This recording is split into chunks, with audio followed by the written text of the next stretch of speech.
पैदावार, बीमारियों की रोकथाम हुई है तथा जलवायु परिवर्तन के प्रभावों से निपटने की सहायता भी मिली है। श्रीमान जी, बीटी कॉटन के प्रयोग से कपास के उत्पादन में पिछले 5 वर्षों से 24%, श्रीमान जी आई रिपीट 24% की वृद्धि दर्ज की गई है तथा किसान की हुई है। श्री प्रिंस, आपका कोई पूरक प्रश्न?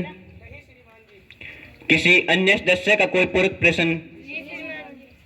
कुमारी काजल। श्रीमान जी, जीएम बीजों के उपयोग को बढ़ावा देकर कृषि को बहुराष्ट्रीय कंपनियों के हाथों में बेचा जा रहा है। इससे किसानों की दशा और भी दयनीय हुई है। क्या सरकार ने छोटे किसानों पर इन बीजों के प्रभाव आंकलन किया है?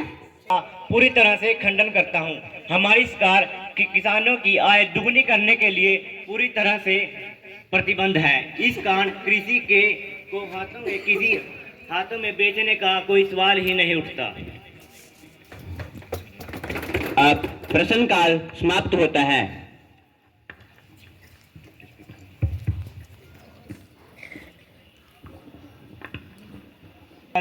अध्यक्ष महोदय, मैं एक अति महत्वपूर्ण मुद्दे को सदन में उठाना चाहता हूं।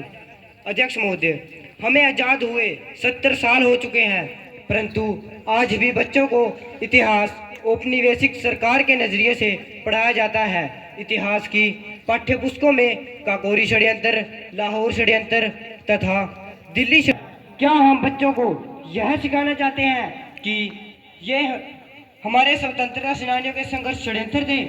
यह हमारे स्वतंत्रता सेनानियों के संघर्षों का घोर अपमान है। इसलिए मेरी शिक्षा मंत्री जी से विनती है कि पाठ्य पुस्तकों में संशोधन करवाकर स्वतंत्रता सेनानियों के संघर्षों के साथ न्याय किया जाए। धन्यवाद श्रीमान जी। कुमारी नेहा। माननीय अध्यक्ष महोदय, वरना में एक दिन भी मोबाइल या नेटवर्क के रहना पड़े तो हम तड़प उठते हैं, परंतु मेरे दिन है कि इस समस्या का समाधान जल्द से करवाया जाए। बोलने का समय देने के लिए धन्यवाद। अध्यक्ष महोदय, क्या इसने सड़क नेटवर्क की कायापलट कर दी है, परंतु गांव को जोड़ने वाली सड़कों की दशा आज भी बेहद दयनीय है। ग्रामीण लोग मेरी माननीय सड़क परिवहन व राजमार्ग मंत्री से मांग है कि इन